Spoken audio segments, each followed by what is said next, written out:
મુમુક્ષુતા તો હતી, પરંતુ પોતાની બુદ્ધિના ત્રાજવે તોલવા ગયા ને એમાં દશા બગડી. એટલે આ ભગવાનના સત્પુરુષને બુદ્ધિના ત્રાજવે તોલાય? હે, શું સમજ્યા આપણે એમને? જે બુદ્ધિથી પરનું સ્વરૂપ છે, અક્ષર થકી પરનું સ્વરૂપ છે, દેહાતીત સ્વરૂપ છે, ગુણાતીત સ્વરૂપ છે, અને એને બુદ્ધિના ત્રાજવે તોલાય? કંપાણ હોય ને મોટી કંપાણી જોઈશ તમે? ઓલી લાકડા તોલવાની કંપાણ હોય, કોલસા તોલવાની કંપાણી કહેવાય.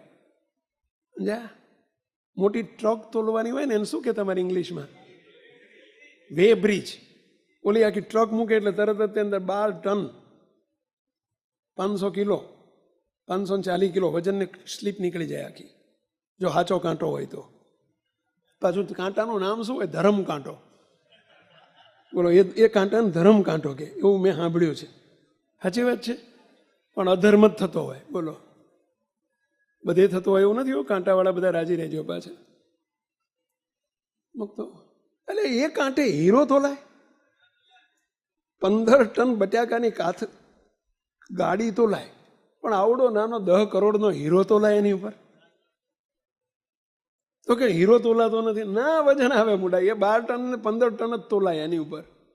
એ કંપાણી લાકડા જ તોલાય, કોલસા તોલાય. એ કંપાણી કે હોનાની લગડી ના તોલાય હે પેલા. અને હીરો તોલાય? જેના 1 અંશનો હીરો હોય કે તો તે જેના કરોડો રૂપિયાની કિંમત હોય, એના કાંટા જુદા હોય ભાઈ. એમ ભગવાનને સત્પુરુષ છે ને, એ હીરા છે, ડાયમંડ છે. એને તોલવા આ બુદ્ધિ કામમાં આવે? તો કે પણ હું બહુ બુદ્ધિશાળી છું અને કરોડો રૂપિયા કમાઉં છું, તો મારી બુદ્ધિએ ના તોલાય? અરે, તારી બુદ્ધિએ ના તોલાય. આ તારો કંપાણી છે, તારી જોડે કંપાણી છે, આપણી જોડે. એનાથી કોલસા તોલાય બુંડા. મોટા રાજ થાય, કરોડોનું મેનેજમેન્ટ થાય, લાખો માણસોને રંજન કરાવી શકાય. ભગવાનને સત્પુરુષને આ બુદ્ધિથી તોલાય? આ બુદ્ધિથી તોલવાનો પ્રયત્ન કર્યો ને આંબા શેઠે, એમાં દશા બગડી. બોલો, એ તો મુક્તાનંદ સ્વામી જો પણ સત્પુરુષ જોઈએ પાછા. હો, જો મુક્તાનંદ સ્વામી રૂપી સત્પુરુષ ના મળ્યા હોત તો આંબા શેઠને આજે બોલો આપણે સંભાળતા હોત, ક્યાંય પાનિયું નીકળી ગયું હોત સંપ્રદાયના ઇતિહાસમાંથી. પણ એમાંય પાછા સત્પુરુષને, મહારાજને ઓળખાવાય સત્પુરુષ જોઈએ.